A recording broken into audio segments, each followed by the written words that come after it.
Hey guys, Chris with Island Tech Productions here. Today I'm going to actually do the first flight with the Mavic and I'll say my impressions, so stay tuned. I'm about to head to the field. This is the Mavic.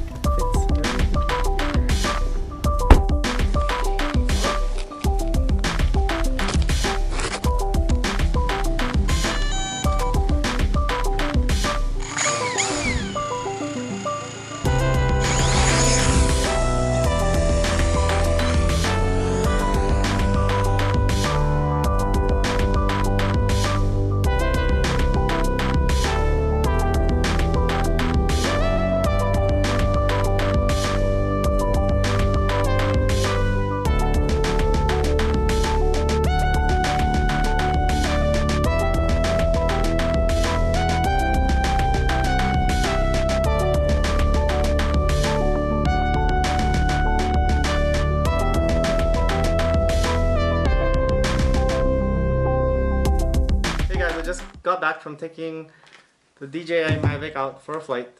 Regardless of how many times somebody warned me, the first thing I failed to do was remove the cover. I'm not used to this as it's just a GoPro, and you know, another additional step is the gimbal lock. So that was an epic fail on my part. I realized it when I turned it on, it was all black. So be aware, it's something I need to do as my checklist. I know I complained to somebody, was like, you should use this. Now I see why people are just storing it in their bag. But I think this is important, the gimbal clip. Again, the whole startup process is different to me. You have to push the button twice for both of them.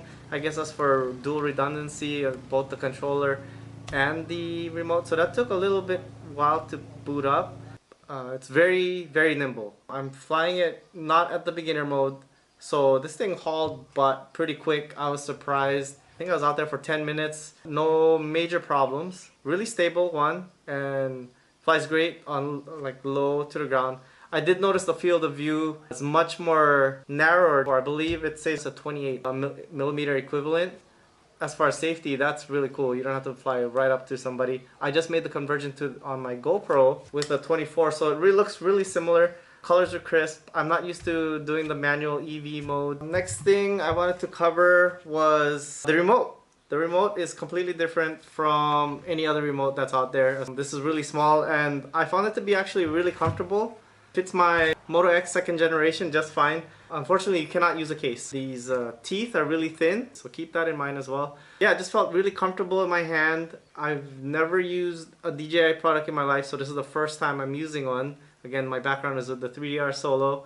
Definitely a changeover from what I used in the past. I do like the feel of it. It feels really comfortable. It's not heavy. No fatigue. I was holding it and I thought having the screen at the bottom was going to be a big deal.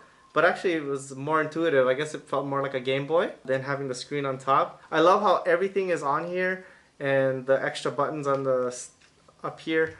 I remember on the 3DR Solo, the buttons were below down at the screen, so sometimes I'd have to keep constantly looking down, but here everything is within. It's like a PlayStation, so if you have experience with one or played any type of video game, it just feels more natural.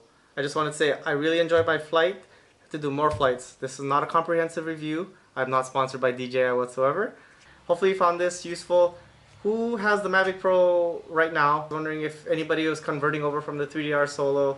And I want to know the reason why you chose the Mavic. For me, portability wise, I'm tired of carrying this giant backpack.